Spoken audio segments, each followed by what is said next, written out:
Hello everyone, स्वागत है आप सभी का हमारे यूट्यूब चैनल पर। आप देख रहे हैं आज की ताजी खबर। चलिए शुरू करते हैं। भारतीय सेना ने एक बार फिर चीनी चालबाजियों के झूठ की पोल खोल दी है।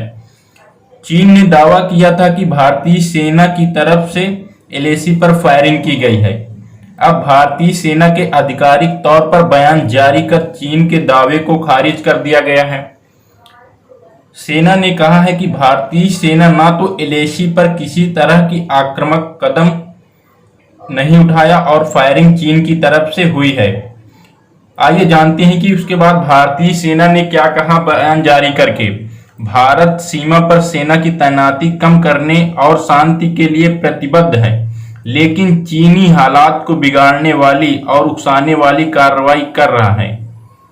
भारत ने एलएसी को कभी क्रॉस नहीं किया। फायरिंग समेत भारत ने कोई भी आक्रामक कार्रवाई नहीं की है। चीन की सेना आक्रामक रुख के साथ लगातार समझौते का उल्लंघन कर रही है, जबकि सैन्य और राजनीतिक स्तर पर बातचीत चल रही है।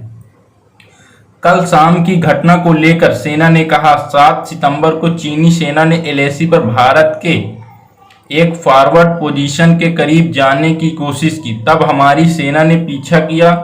चीन ने हमारे जवानों को धमकाने के लिए कुछ राउंड में फायरिंग भी की। उकसावे के बावजूद भारतीय जवानों की पूरी तरह शांति और परिपक्वता का परिचय दिया गया।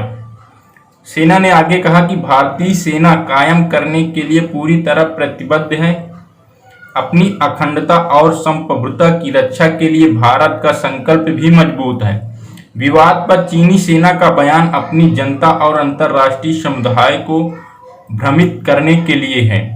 चीनी सेना के वेस्टर्न कमांड ने क्या आरोप लगाए हैं भारतीय सेना पर, आइए जानते हैं इसके बारे में।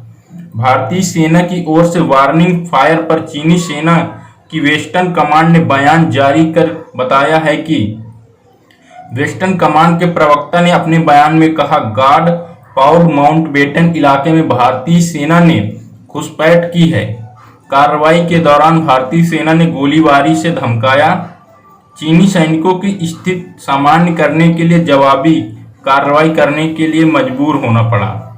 आगे बयान में बताया गया कि भारत के इस कदम ने भारत और चीन के बीच समझौतों को तोड़ा है, जिसके क्षेत्र में तनाव बढ़ गया है। गलत फहमी की गुंजाइश बढ़ गई है। ये बेहद खतरनाक सैन्य उकसावे वाली कार्रवाई है। चीनी अखबार ग्लोबल टाइम्स ने भारत के सैनिकों पर गोलीबारी करने का आरोप लगाया है। भारत चीन सीमा पर 45 साल बाद पहली बार इस तरह की घटना सामने आई है। भारत चीन सीमा पर 45 साल बाद फायरिंग हुई है। एलएसी पर आखिरी बार अक्टूबर 1975 में गोलीबारी की घटना अरुणाचल प्रदेश में हुई थी। 15 जून में गलवान झपट में 20 भारतीय सैनिक शहीद हुए थे। इस झपट में भारत ने संयम रखा और गोलीबारी नहीं की थी।